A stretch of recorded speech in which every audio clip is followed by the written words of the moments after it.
मुगलों ने भारत पर सबसे अधिक शासन किया था, जिसमें बाबर, हुमायूं, अकबर, जहांगीर, शाहजहां और औरंगजेब थे। तो आज की इस वीडियो में हम मुगल साम्राज्य के बारे में जानेंगे, तो वीडियो में अंत तक जरूर बने रहें। तो शुरुआत करते हैं हम बाबर से। बाबर ने भारत पर 1519 ईस्वी से लेकर 1524 ईस्वी के मध्य 4 बार आक्रमण किया था। इन युद्धों में उसने तोप खाने का प्रयोग किया था। इसके बाद 21 अप्रैल 1526 ईस्वी को पानीपत के मैदान में बाबर का सामना हुआ दिल्ली के सुल्तान इब्राहिम लोदी से, जिसके पास 1 लाख सैनिक और 1000 हाथियों की एक विशाल सेना थी। इस युद्ध में बाबर ने तुलगुमा पद्धति का प्रयोग किया था।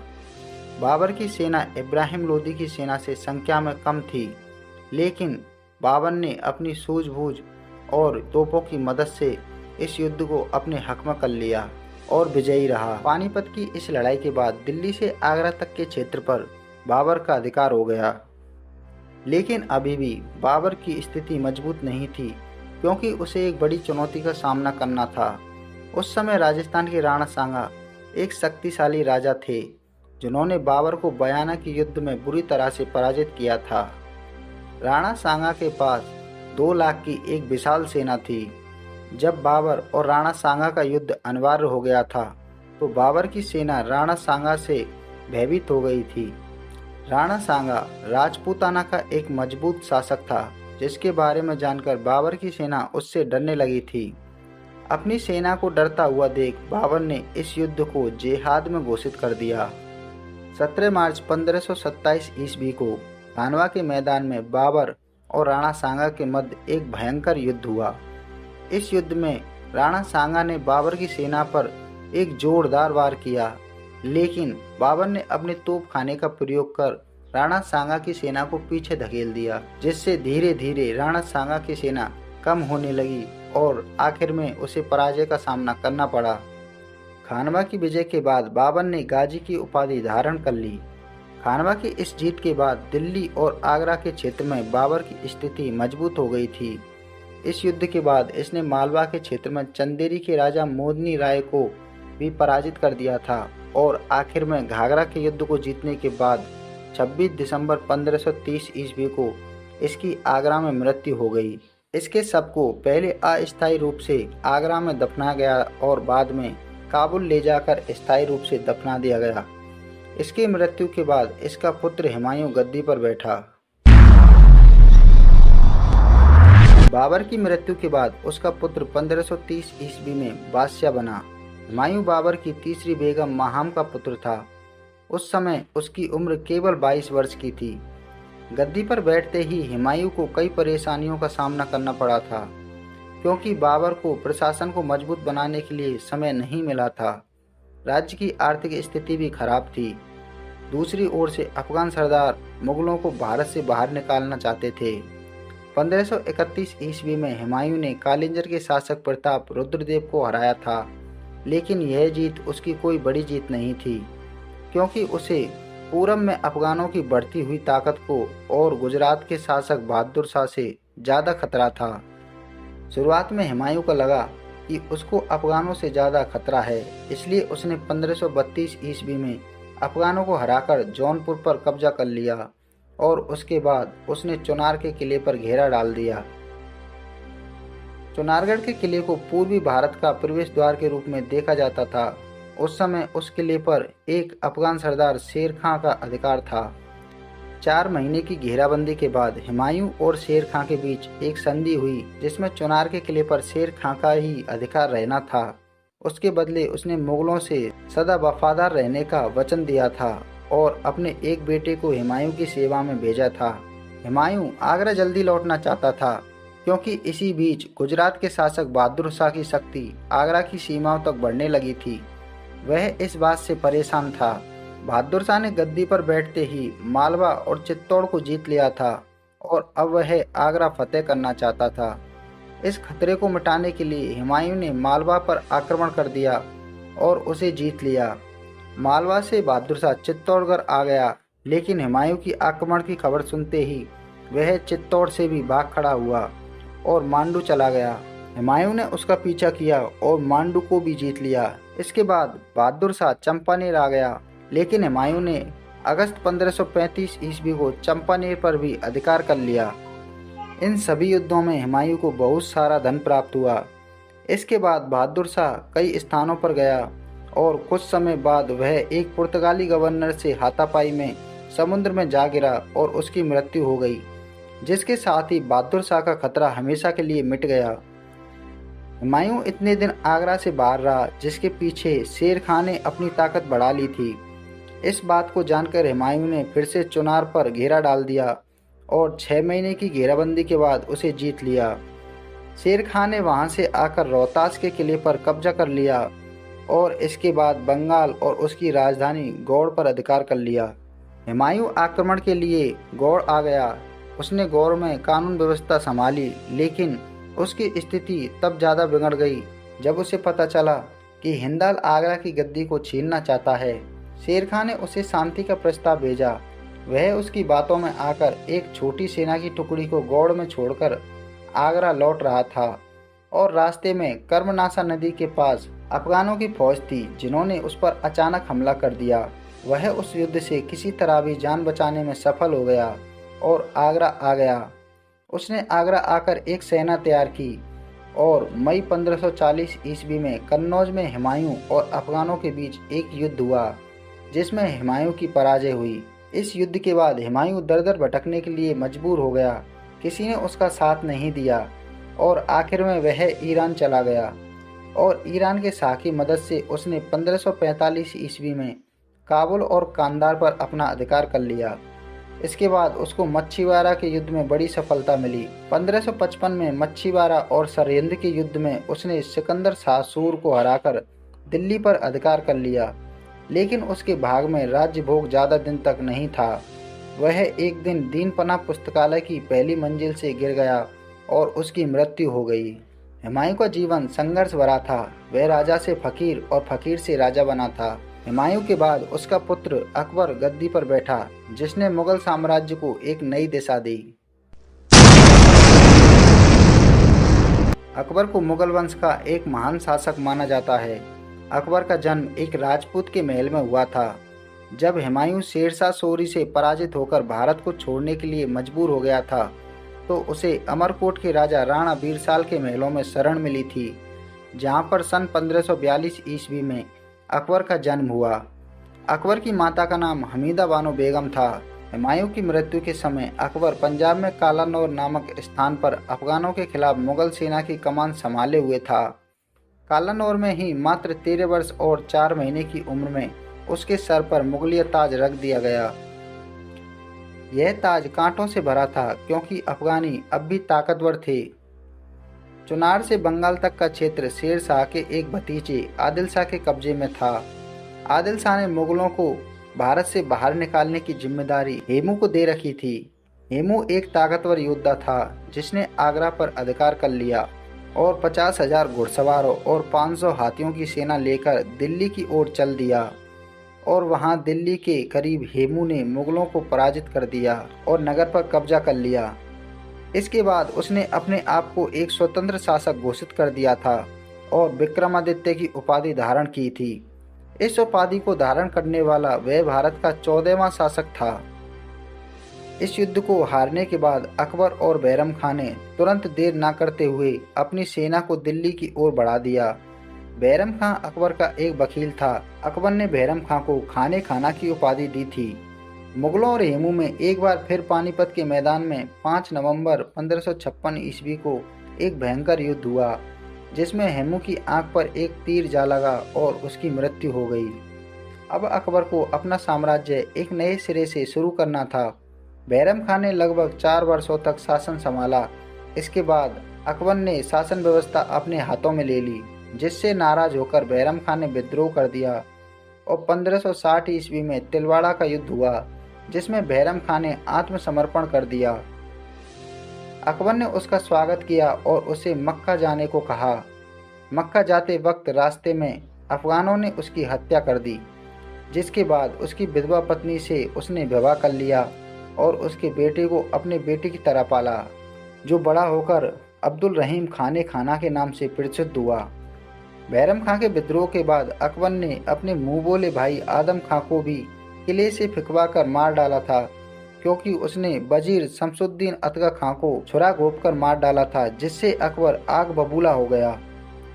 इसके बाद अकबर ने उज़्बेकों के इस विद्रोह को भी दबाया और उन पर विजय प्राप्त की। अकबर को एक के बाद एक कामयाबी मिलती चली गई।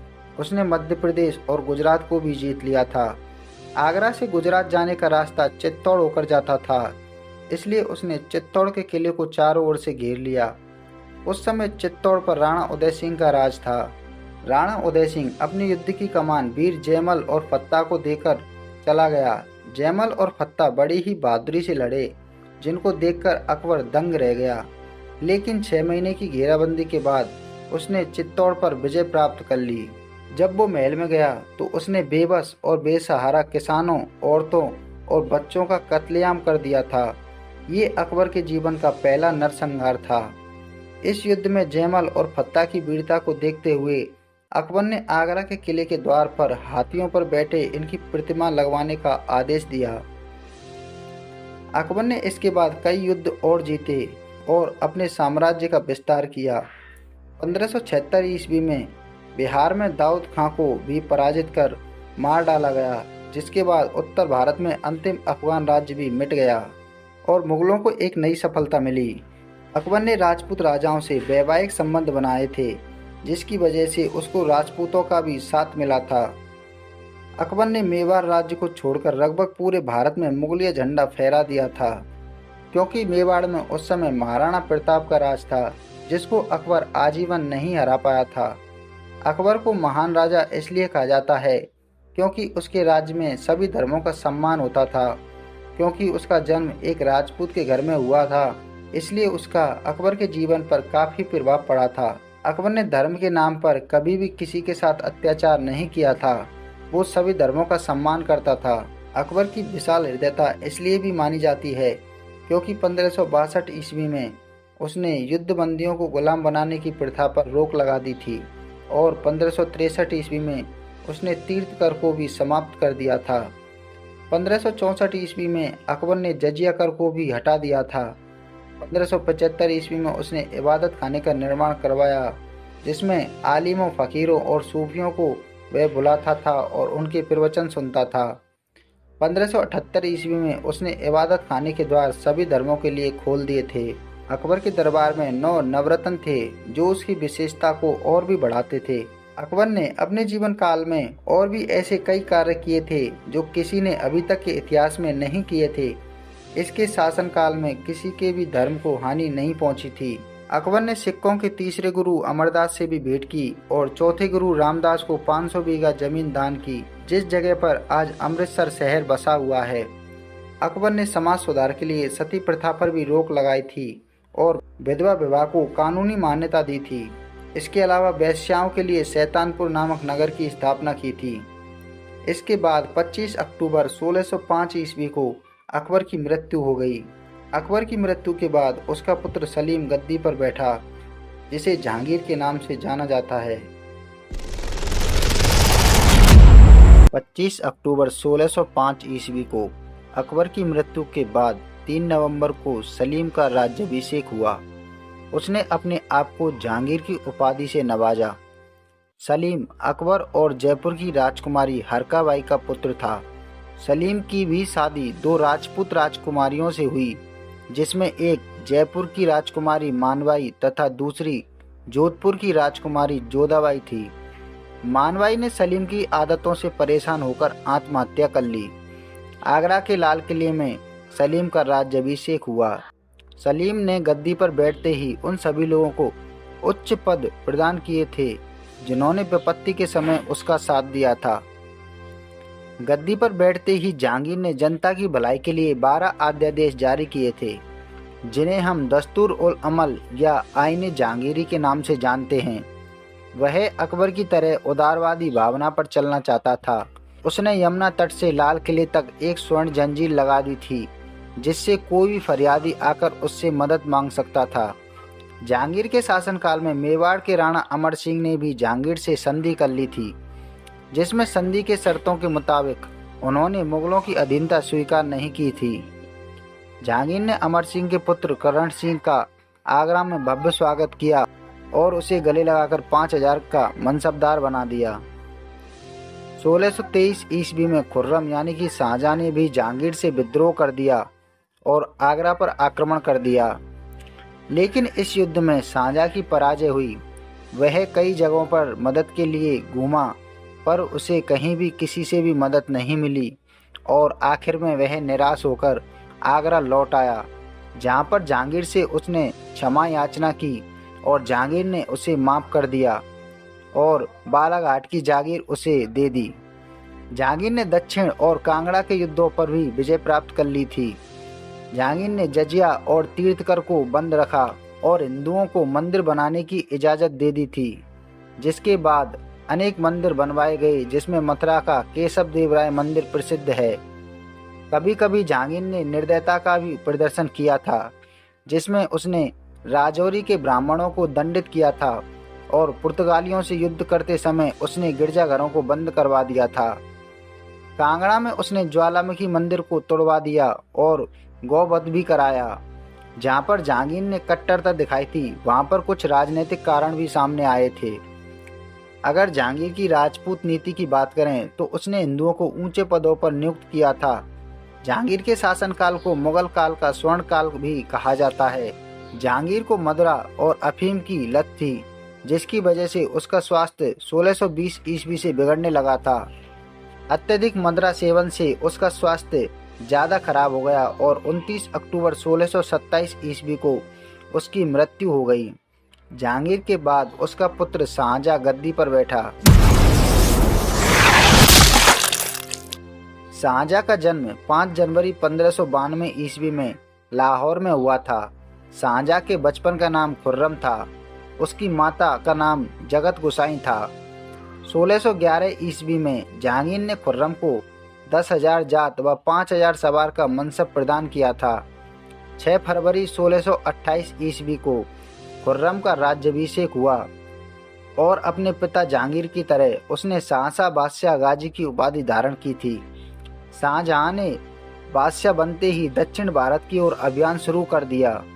उसने अहमदनगर, बीजापुर और गोलकुंडा पर अपना अधिकार कर लिया। इसी समय गोलकुंडा का वजीर मीर जुमला भी मुगलों की सेवा में आ गया। उसने शाहजहां को कोहिनूर हीरा भेंट किया था। शाहजहां के पास सभी प्रकार के साधन उपलब्ध थे। 1636 ईस्वी तक उसने दक्षिण विजय का कार्य पूरा कर दिया था। अब वह अपने राज्य का विस्तार मध्य एशिया की तरफ बढ़ाना चाहता था। उसने आगे चलकर कुंदूज, खौस्त और बदख्शा को जीत लिया, लेकिन यहाँ की जलवायु उसे रास नहीं आई थी और 1647 ईस्वी में मुगल सेना काबुल से वापस लौट गई। इसके बाद मुगल सेना ने उत्तर पश्चिम सीमा पर ध्यान दिया और 1639 ईस्वी में कांधार के किले पर अपना कब्जा कर लिया। शाहजहां की अगर हम धार्मिक नीतियों की बात करें तो शाहजहां इस्लाम को अधिक महत्व देता था। 1632 ईस्वी में उसने एक फरमान जारी कर दिया था कि जो मंदिर उसके पिता जहांगीर के शासनकाल में बनवाए गए थे उनको तोड़ दिया जाए। बुंदेलखंड में युद्ध के समय उसने ओरछा के मंदिरों को तोड़वा दिया था और जुझार सिंह के पुत्रों को बलपूर्वक मुसलमान बनाया गया था। 1636 ईस्वी में इसने सिजदा प्रथा का भी अंत कर दिया। उसके स्थान पर चहार तस्लीम प्रथा चालू कर दी गई। सम्राट के चित्रों पर पगड़ी लगाने पर रोक लगा दी थी। इलाही सम्मत के स्थान पर हिजरी सम्मत चालू कर दिया गया। उसने हिंदुओं पर अनेक रोक लगा दी थी, पर उसने अहमदाबाद में चिंतामणि मंदिर की मरम्मत करवाई और खम्माद में गौ हत्या पर रोक लगा दी थी। उसने झरोका दर्शन, तुलादान आदि हिंदू रीति रिवाजों का पालन किया था और हिंदुओं को ऊंचे पदों पर जारी रखा था। शाहजहां ने लगभग उन्हीं नीतियों का पालन किया जो उसके पिता ने किया था, पर उसकी धार्मिक नीति से पक्षपात का प्रमाण मिलता है। सन 1657 ईस्वी में शाहजहां बीमार पड़ गया और उसके पुत्रों में सत्ता के लिए जंग छिड़ गई। उनके बेटों में एक के बाद एक 5 युद्ध हुए थे, जिसमें अंत में औरंगजेब ने दारा सिकों को हराकर विजय प्राप्त की और गद्दी पर अपना हकदार बन गया।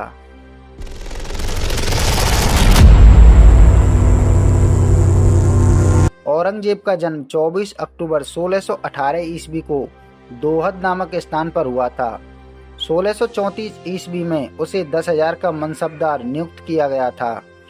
दिल्ली पर अधिकार के बाद उसने 21 जुलाई 1658 ईस्वी को दिल्ली में अपना राज्याभिषेक करवाया, लेकिन उसके सामने अभी भी एक बड़ी समस्या थी कि उसके भाई जीवित थे और सिंहासन अभी भी खाली नहीं था। लेकिन उसने शाहजहां को राजपद से हटवा दिया और अपने भाई मुराद को बंदी बना लिया। इसके बाद खजुआ में शुजा को और देवराई में दारा को पराजित कर 5 जून 1659 को बड़े ही जोर शोर से अपना विधिवत राज्याभिषेक करवाया। औरंगजेब एक सुन्नी मुसलमान था, जिसकी वजह से हिंदुओं को काफ़ी अत्याचार सहना पड़ा था। वो अपने धर्म को अधिक महत्व देता था। उसने कई ऐसे कदम उठाए जिसकी वजह से हिंदुओं को काफ़ी परेशानियों का सामना करना पड़ा था। उसने 1669 ईस्वी में शाही दरबार में संगीतकारों को रखने की प्रथा पर रोक लगा दी थी और हिंदुओं की तुलादान प्रथा को भी खत्म कर दिया था। 1679 ईस्वी में औरंगजेब ने हिंदू राजाओं की तिलक करने की प्रथा पर रोक लगा दी थी, जो अकबर से समय से चली आ रही थी।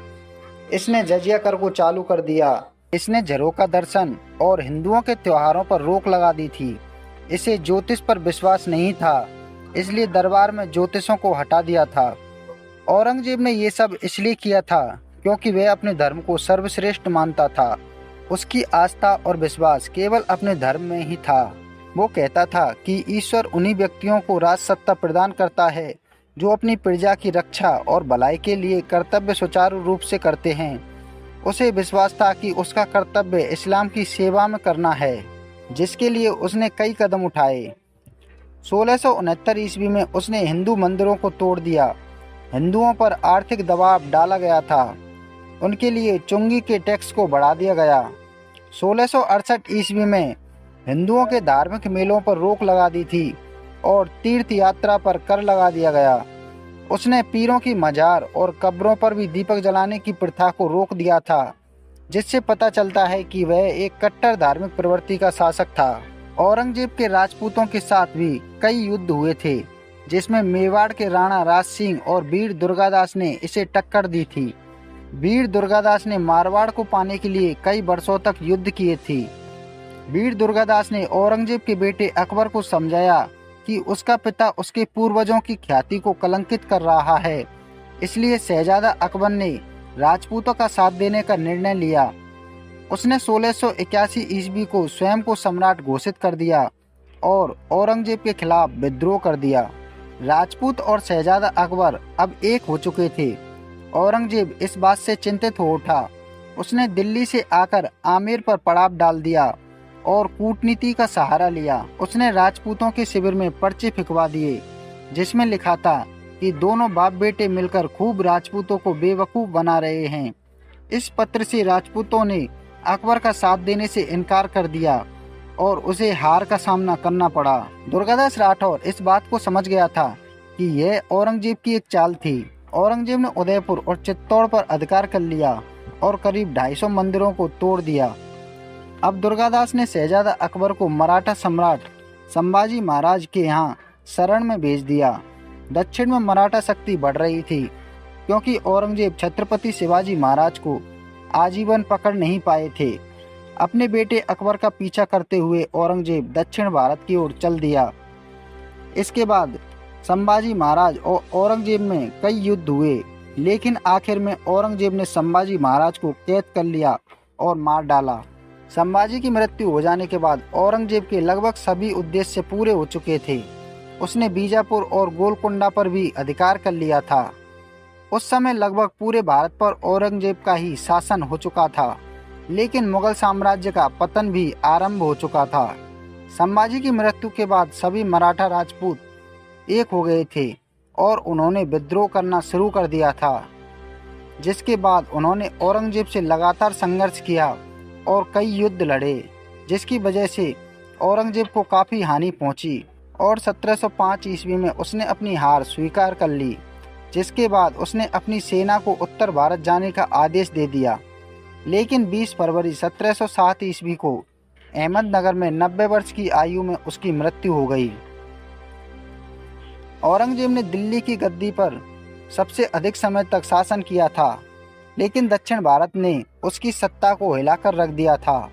अपने 50 वर्षों के शासनकाल में 26 वर्ष उसने दक्षिण भारत में ही बिता दिए थे। वो 26 वर्षों तक दक्षिण भारत में ही रहा, जिसके बाद उत्तर भारत के राजपूत राजाओं ने अपनी शक्ति को बढ़ा लिया था। उसने दूसरे धर्मों के लोगों पर काफ़ी अत्याचार किया था, इसलिए उसकी मृत्यु के बाद जगह जगह पर विद्रोह होना शुरू हो गया था और धीरे धीरे मुगल वंश का अंत हो गया। मुस्लिम समुदाय के अनुसार वह एक योग्य शासक था, जिसे किसी भी प्रकार के नशीले पदार्थ का शौक नहीं था। वह अपने खर्चे के लिए राजकोष में से एक भी रुपया नहीं लेता था। वह टोपियां सिलता था और उन्हें बेचकर अपना खर्च चलाता था। तो ये थी मुगल इतिहास की सारी जानकारी।